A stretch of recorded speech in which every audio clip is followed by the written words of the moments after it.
बिस्मिल्लाहिर्रहमानिर्रहीम। Dear students, अस्सलाम वालेकुम।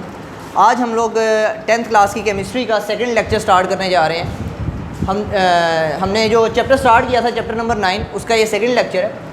पहले लेक्चर के अंदर मैंने आप लोगों को रिवर्सेबल और इरिवर्सेबल रिएक्शन के बारे में बताया था। आज हम लोग रिवर्सेबल रिएक्शन की डिटेल में जाएंगे।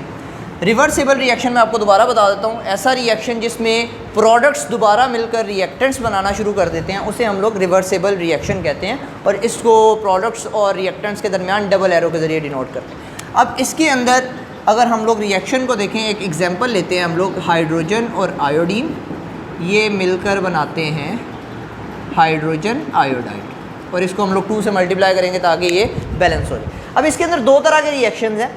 एक वो रिएक्शन जिसमें हाइड्रोजन और आयोडीन मिलकर हाइड्रोजन आयोडाइड बना रहे हैं, और दूसरा रिएक्शन जिसके अंदर हाइड्रोजन आयोडाइड दोबारा डीकम्पोज होकर हाइड्रोजन और आयोडीन बनाना शुरू कर देता है। जो पहले वाला रिएक्शन है उसे हम लोग कहते हैं फॉरवर्ड रिएक्शन, जिसमें हाइड्रोजन और आयोडीन मिलकर हाइड्रोजन आयोडाइड बना रहे हैं, और दूसरा रिएक्शन जिसके अंदर हाइड्रोजन आयोडाइड डीकम्पोज होकर दोबारा हाइड्रोजन और आयोडीन बना रहा है, इसे हम कहते हैं रिवर्स रिएक्शन। तो इसकी डेफिनेशन हम लोग कुछ इस तरह से करेंगे। सबसे पहले फॉरवर्ड रिएक्शन।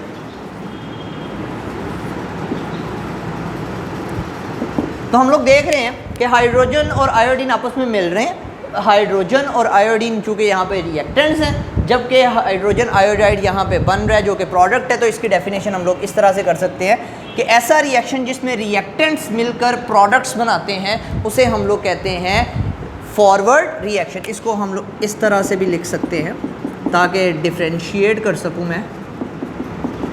मैंने इसमें से फॉरवर्ड रिएक्शन निकाल कर यहाँ पे लिख दिया। तो ऐसा रिएक्शन जिसमें रिएक्टेंट्स मिलकर प्रोडक्ट्स बनाते हैं उसे फॉरवर्ड रिएक्शन कहते हैं। इसकी डेफिनेशन आप लोगों को जो क्वेश्चंस हम लोग आपको रिटन फॉर्म में सेंड करेंगे उसके ऊपर आपको लिखी हुई मिल जाएगी।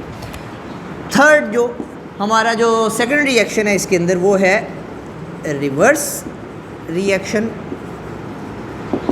तो रिवर्स रिएक्शन को मैं यहाँ से निकाल कर कुछ इस तरह से लिख सकता हूँ कि 2 हाइड्रोजन आयोडाइड, ये रिवर्स रिएक्शन आया। तो यहाँ पर ये बनाएगा हाइड्रोजन और आयोडाइड। इसका मतलब है यहाँ पर जो हमारे पास प्रोडक्ट बनी है वो डीकम्पोज होकर दोबारा रिएक्टेंट्स में कन्वर्ट हो रही है। तो ऐसा रिएक्शन जिसमें प्रोडक्ट्स दोबारा मिलकर रिएक्टेंट्स बनाना शुरू कर दें उसे हम लोग कहते हैं रिवर्स रिएक्शन। अब हम लोग ये फॉरवर्ड और रिवर्स रिएक्शन की प्रॉपर्टीज़ की तरफ जाएंगे। जो मैक्रोस्कोपिक इसकी प्रॉपर्टीज़ हैं उसकी तरफ हम लोग जाएंगे। सबसे पहले डिफ्रेंशिएट कर देता हूं मैं ताकि आप लोगों को समझने में आसानी हो। फॉरवर्ड रिएक्शन और रिवर्स रिएक्शन।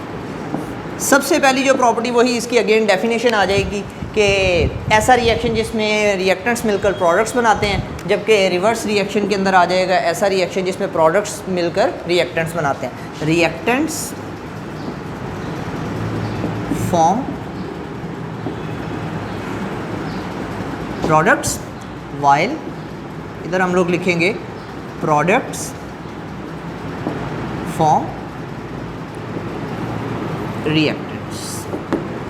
सेकंड नंबर पर हम लोग यहाँ से क्लियरली देख सकते हैं कि फॉरवर्ड रिएक्शन में रिएक्टेंट्स लेफ्ट साइड पे हैं जबकि प्रोडक्ट राइट साइड पे, और रिएक्टेंट्स मिलकर प्रोडक्ट्स बना रहे हैं। तो इसकी डायरेक्शन जो है वो लेफ़्ट टू राइट है। तो यहाँ पर हम लोग की दूसरी प्रॉपर्टी आ जाएगी वो है डायरेक्शन। डायरेक्शन जो है वो लेफ़्ट टू राइट। और जबकि ये जो हमारा रिवर्स रिएक्शन है ये प्रोसीड करता है फ्रॉम राइट टू लेफ़्ट, क्योंकि यहाँ पर प्रोडक्ट्स मिलकर रिएक्टेंट्स बना रहे होते हैं। तो हमारे पास इसकी जो प्रॉपर्टी है वो कुछ इस तरह से आ जाएगी। इसकी डायरेक्शन जो है वो हो जाएगी राइट टू लेफ्ट।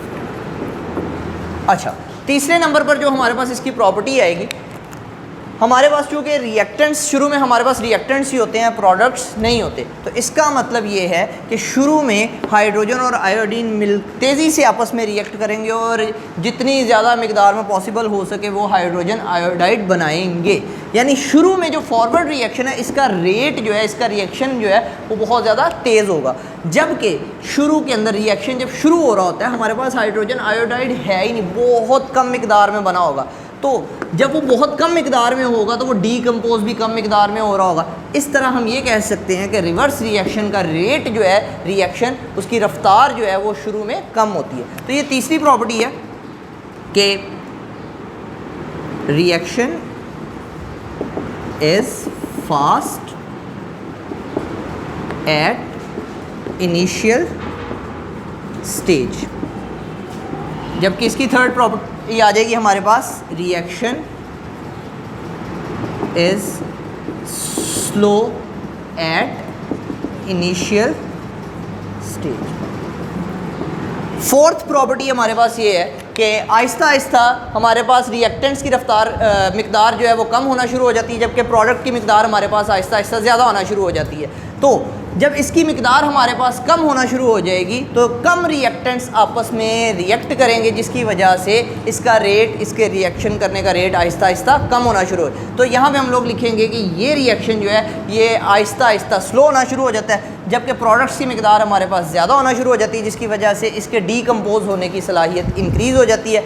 इस वजह से ये रिएक्शन जो है ये आहिस्ता आहिस्ता तेज़ हो जाता है। तो हम लोग यहाँ पर लिखेंगे स्लोज डाउन ग्रेजुअली, और इधर हम लोग करेंगे फास्टन अप ग्रेजुअली।